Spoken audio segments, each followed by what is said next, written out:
Welcome back to our deep dive into the Tata family, and last time we left off, Jamsetji's dream of Indian steel.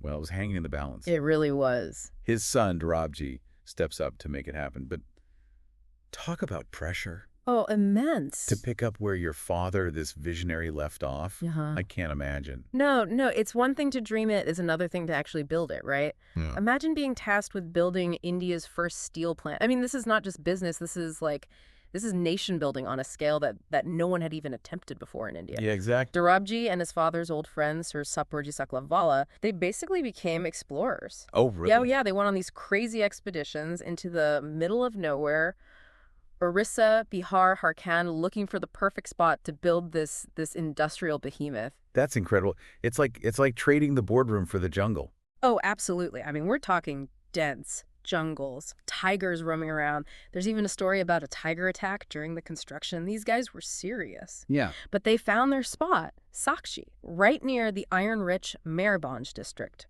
That was the ticket. Sakchi.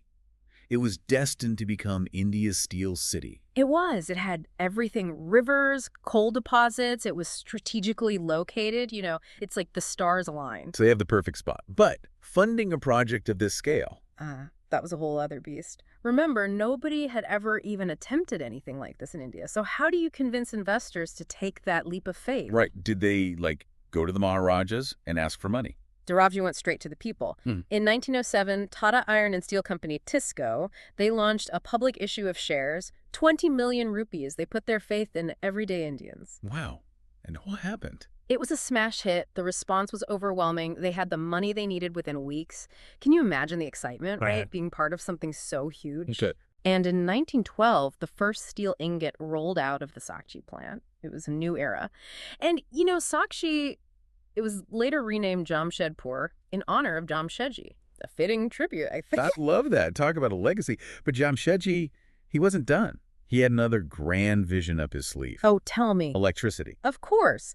The man was always ahead of his time. He knew that for India to truly progress, they needed access to affordable, readily available electricity. And he was especially passionate about hydropower. Absolutely. And he managed to get Lord Hamilton, a prominent figure in British politics, on board with this idea, this potential for hydroelectric power in India. Wow, impressive. Unfortunately, though, Jamsetji, he died before he could see this dream through to completion as well. But this isn't where the story ends, right? Oh, not at all. Luckily, Lord Curzon, the new Viceroy of India, he shared Jamsetji's enthusiasm for hydroelectricity. With Curzon's backing, the project really started to gain some serious traction. Sure, there were hurdles, there were naysayers, but they secured funding. They completed the Lonavala Dam project in 1911. And just like that, Bombay had a clean and a reliable source of power. Wow, it's incredible how they managed to accomplish these huge projects in such a short span of time, but the world was about to change again. World War I. Exactly. And how did the Tatas handle it? Like champs, I'm guessing. Oh, absolutely. Just like they'd done with the American Civil War, they adapted. When World War I broke out in 1914, demand for steel through the roof. TISCO became a crucial supplier to the Allied forces. It was a pressure cooker, but it fueled incredible growth. They were ready for it. But then, of course, the war ended. And with peace comes a whole new set of challenges. Like what? Think about it.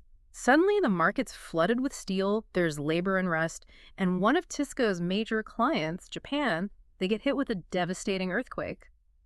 Suddenly, TISCO's staring down a serious financial crisis. So what'd they do? This is where Dorabji's character really shines through.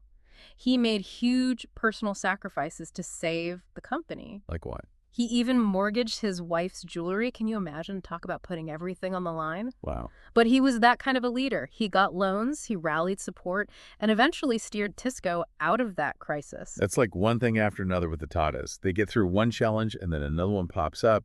And in the 1930s... The Great Depression, the whole world economy takes a nosedive. Even TISCO, as large as it was, they couldn't escape the fallout. Right. And on top of that, the movement for Indian independence is gaining serious momentum. It was a turbulent time, to say the least. And it's during this tumultuous period that Dorabji, sadly, he passes away. Oh, no. So who takes over? Who's the next in line to lead the Tata Group? His cousin, Nauroji Saklatvala. And that, my friend, is a story for part 3. We'll delve into how the Tatas navigated a world on the brink of another war and the dawn of a new India.